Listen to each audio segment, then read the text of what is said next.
कुठलाही विकास कामात आमदार, पालकमंत्री, नेता, चिवडा, लसूण सगळ्यांचा कट असतो आणि तो कट त्या कॉन्ट्रॅक्टरला द्यायचाच असतो, त्याशिवाय काम होत नाही. पण अलीकडे चारण्याची कोंबडी आणि बाराण्याचा मसाला हेच तत्व वापरलं जात आहे. हापापाचा माल गपापा करण्यासाठी हे नवीन काय काय शोधून काढतात. 11 कोटीत बनणार होतं ते विटा एसटी स्थानक, आता 25 कोटींचं बनतंय. पुढच्या काही दिवसात किती वाढतील माहित नाही, पण त्याच परिवहन विभागाला, मंत्र्यांना, सामान्य कर्मचाऱ्यांचा 8-10 कोटींचा एरियस देण्याची सुबुद्धी सुचत नाही. कारण त्यात त्यांना कट कोण देणार आहे, त्यात कट कुठून मिळणार आहे, नाही का? एसटीला चाटून पुसून लुबाडणाऱ्या आधीच कमी नव्हते, त्यात काही बाहेरच्या ठकसेनांची भर पडली. यांना सामान्य जनतेनंच नागडं करून रस्त्यावर फिरवायला हवंय.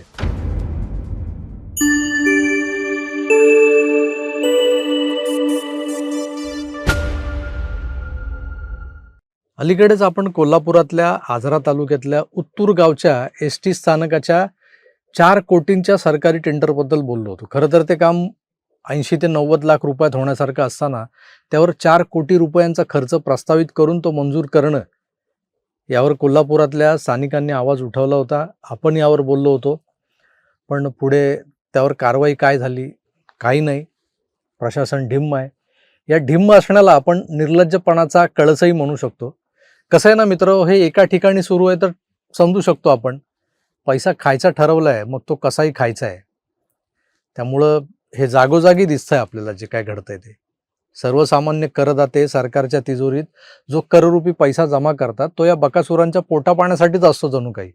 या बकासुरांच्या भुकेला तसा पारावार नसतो, कुठलंच ताळतंत्र नसतं. उत्तूर नंतर अजून एका एसटी स्थानकाच्या पुनर्बांधणीचं कंत्राट चर्चेत आलेलं आहे. शोधायला गेलं तर तुम्हाला एक ढूंढो हजार मिलेंगे अशा पद्धतीनं हे एक प्रकरण आपल्या समोर येत चाललंय. एक गोष्ट तुम्ही अशी उघड केली अशा प्लॅटफॉर्मवरून की तुमच्याकडे या सगळ्या प्रकरणांच्या जंत्र्याच यायला लागतात.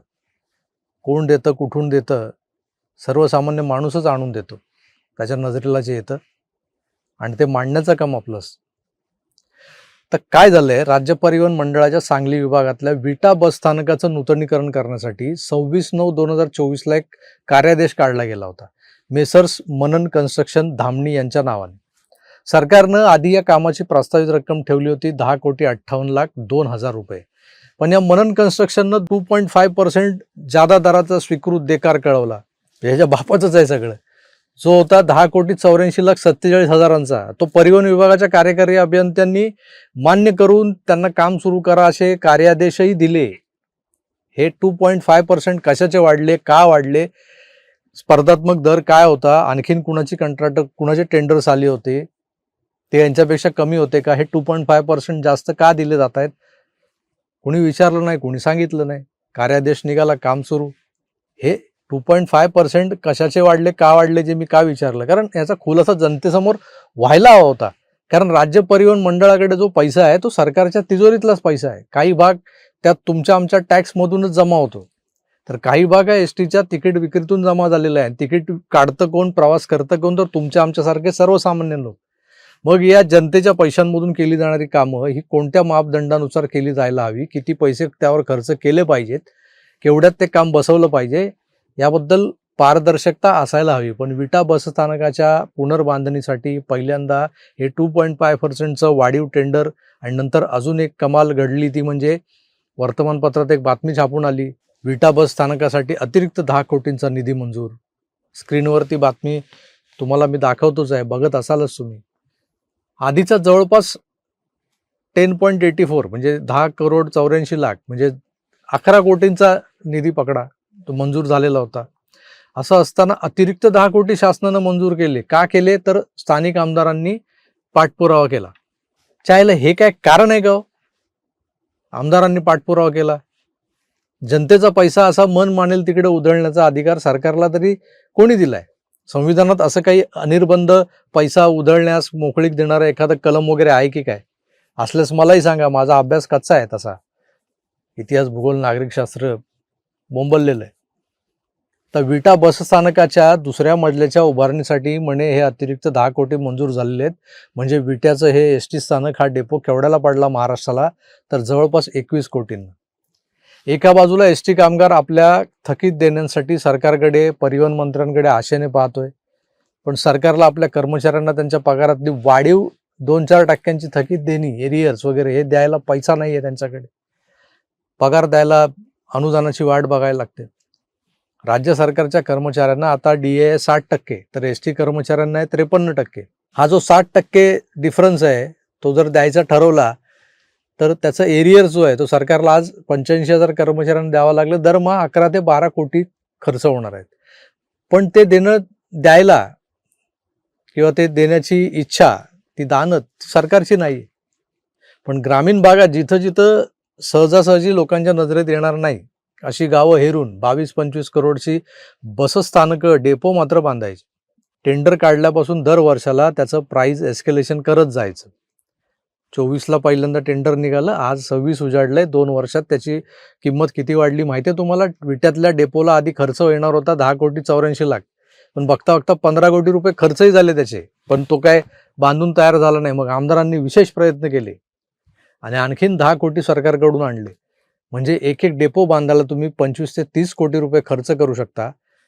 पण आपली जान जोखीमीत टाकून, ही सगळी जोखीम पत्करून आपल्या सोबत 70-72 प्रवाशांच्या जीविताची जबाबदारी पेलत 18 ते 20 तास ड्युट्या करणारा माझा गरीब ST कर्मचारी हा मात्र आपल्या मागण्यांसाठी आंदोलनच करत बसलाय. आताही DAतला एरियर्स, पगारवाढीतला एरियर्स, अशा अनेक प्रलंबित आर्थिक मागण्यांसाठी कामगार सतत आंदोलन करत आहे. पण त्यांच्या पदरात काही पडत नाही. उलट या सततच्या उपोषणानं हे काही कामगार नेते कुपोषित बालकांसारखे दिसू लागलेत आता. पण त्याचा आमच्या गुटगुटीत सरकारला काही पडलेलं नाही. प्रशासनातल्या खाबुगिरी करणाऱ्या बाबूंना काही पडलेलं नाहीये. परिवहन मंत्रालय हे काही भामट्यांनी घेरलेलं दिसतंय सध्या मला. ST महामंडळाच्या काही भूखंडावर पुनर्विकास करून रेसिडेन्शियल प्रोजेक्ट कसे करता येतील यासाठी लांडगे मंत्र्यांच्या भोवती गिरट्या घालतायत. ही जी लबाड लांडग्यांची जमात आहे ना, ती चोर चिलटांची पिलावळ आहे खरं तर. याची टोपी त्याला लाव, त्याची टोपी याला लाव, असं करत यांची जिंदगानी चाललेली आहे. बाता मोठ्या आणि उघड्या गोट्या अशी यांची ठकसेनांची गँग आहे सध्या या मोकळ्या भूखंडांच्या मागे लागलेली आहे. ज्याची एक साधं चाळीतलं घर बांधून देण्याची अवकात नाहीये, तो स्वतःला मोठा बिल्डर म्हणतो. तो लोकांना ठकवून त्यांच्याच पैशांवर महागड्या गाड्यांचा भपका दाखवत बडी बडी बातेवर वडापाव खाते कंपनीचा हा मालक. हा या स्कीम मागे ST, राज्य परिवहन हे असंही भ्रष्टाचाराचं कुरण आहे. त्यातलंच एक उदाहरण पुरेसं आहे तुम्हाला सांगायला. सध्या भाडे तत्वावर घेतलेल्या त्या शिवाई बसेस आहेत, या रूटवर चालतात तेव्हा त्यांच्याकडून STला 30 रुपये पर किलोमीटर एवढं उत्पन्न येतं. पण ST त्या बदल्यात तब्बल 78 रुपये पर किलोमीटरचा खर्च सहन करते. आता याला काय म्हणायचं? 48 रुपयांचा यात तोटा होतोय. आणि हा तोटा, हा घाटा कोणाच्या भल्यासाठी सहन केला जातो? आज शिवाई असोत, शिवनेरी असोत किंवा लालपरी आपली साधी बस गाडी, या सगळ्यांचा एकत्रित चलनवलनाचा जो काही जमा खर्च मांडला ना आपण, तर STला 55 रुपये पर किलोमीटर असं उत्पन्न मिळतं. मग या काही खास लोकांकडून भाड्यानं घेतलेल्या शिवाई बसेस चालवून त्या खास लोकांची तुंबडी कशाला भरताय आपलं सरकार? हे 48 रुपयाचं नुकसान कुणासाठी सहन करतंय? बंद करा हे पांढरे हत्ती, नका पोसू. कुठलाही विकास कामात आमदार, पालकमंत्री, नेता, चिवडा, लसूण सगळ्यांचा कट असतो आणि तो कट त्या कॉन्ट्रॅक्टरला द्यायचाच असतो, त्याशिवाय काम होत नाही. पण अलीकडे चारण्याची कोंबडी आणि बारण्याचा मसाला हेच तत्व वापरलं जात आहे.